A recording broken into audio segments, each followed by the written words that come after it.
no. Right. Next match was Sting versus Sid Vicious in another really good sort of good guy versus bad guy match. But this time it didn't overstay its welcome. Didn't overstay it got to its maximum, and then they ended it. Yeah. Which I feel that Ricky Steamboat and Paul Orndorff got to its maximum, and it just continued.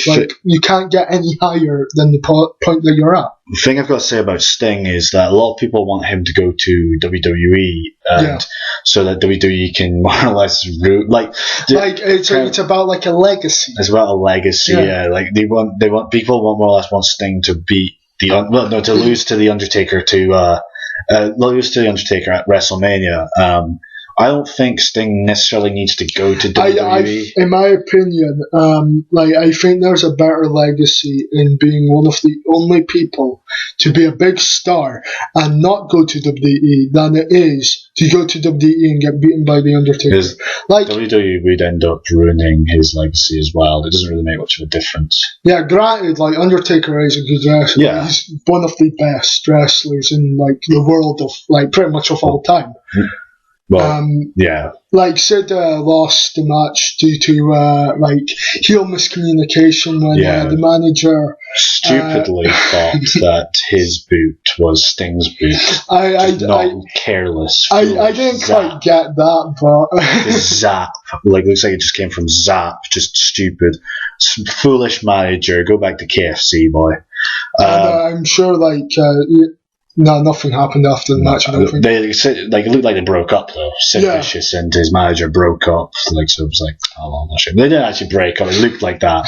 Sid Vicious went off, stormed off, angry. Next match was a really, really deliberate pace, a great match by Rick Rude versus Ric Flair for the title. For the International Heavyweight Championship, which is pretty weird because there's they had a title that they defended in Japan and in in America. Ric Flair is one of those people who unlike the New Age Outlaws, I give them a lot of beef about what they were saying about WWE. Ric Flair comes across as the guy that's sort of he gets that life's not fair, and he's not claiming that he's a fair guy.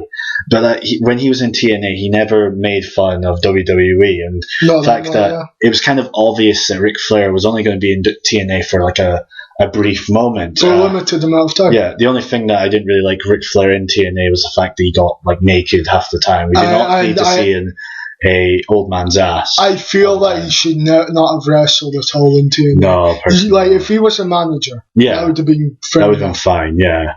Helping the likes of AJ Styles, who needs to get sort of better with the whole microphone stuff and all that stuff. But Ric Flair, it was Rick Rude won the match due to Ric Flair using the brass knuckles. Yeah, that was really, really good. It was the longest match, but it did not feel that long at all. The main event. This was after this wheel of they decided earlier in the show that they had a weird it's like the Raw roulette wheel thing, but it had just basically weird stipulations to a match. I noticed one. A Prince of Darkness match. Yeah. What is that? I have no idea. What is maybe it's maybe if it went on there may have been a precursor to a Buried Alive match. Yeah. Because it looked like the whole Rest in Peace Vader. There was a tombstone that said Rest in Peace Vader. That may have been there for a purpose. Yeah, it could have been. Yeah. Well, the fact. What was I going to say again? The Vader versus Cactus Jack. I'm all over the place. Was just a gruesome brawl. It was brilliant. Yeah. So Cactus Jack, his eye was bleeding before the whole match started. They were kind of showing what they were doing backstage. I mean, Vader started doing shadow boxing, doing mitts, but Harley Race is probably insane, taking Vader's punches to his bare hands. Harley Race has probably been he's been in America. He knows how to fight. He's been everywhere in the world. He probably goes to all the bars and starts brawling with everyone. Like Vader's punches they're nothing to Harley Race. Like if Vader's punches can knock out like a guy like Ken Shamrock.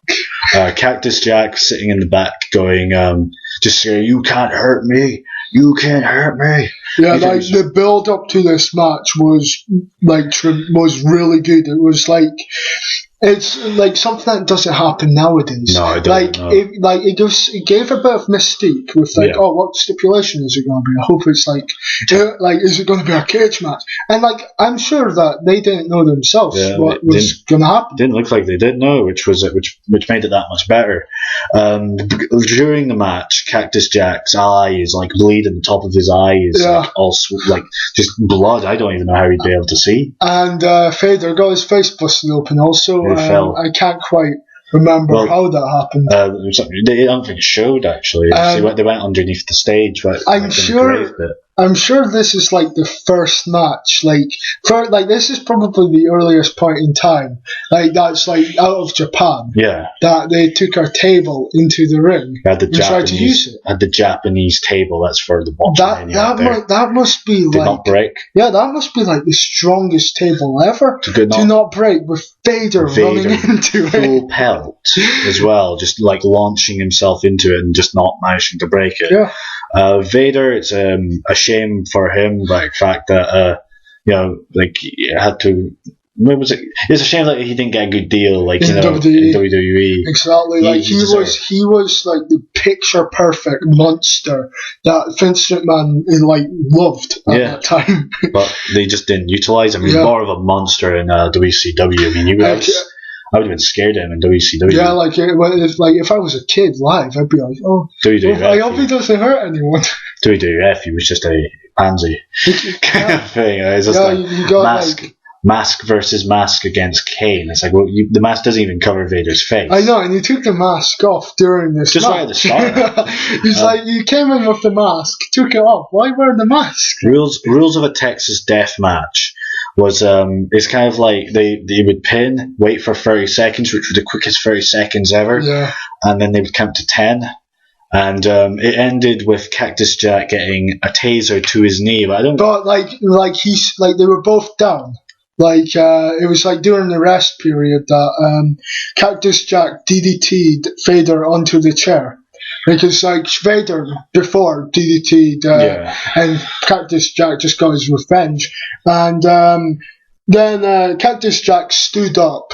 He was ready to fight Vader. Yeah. And then Harley Race took a taser, tased his leg. Because the referee thought he was down the whole time. And love the finish. There would be actually some people out there who would hate the finish. More or less, this whole event, I felt there was something for everyone. Yeah. You had the deliberate paced ones. That's for the old the people that love the sort of psychology. They would love it. The main event being a proper brawl, that would be for the bloodthirsty kind of psychopaths like me. And that's the same here. I always loved there'd be. There's fast paced kind of match the tag team match. Yeah, it was just all together. There was something for everyone. I mean, there would have been some matches that were more for other people than other people. I thoroughly enjoyed this whole event. Yeah. I mean, although some of it was kind of a bit too long, I appreciated it. Yeah, it was brilliant. I enjoyed it. Yeah, it was a good show. Well, good. Yeah, bye. Bye.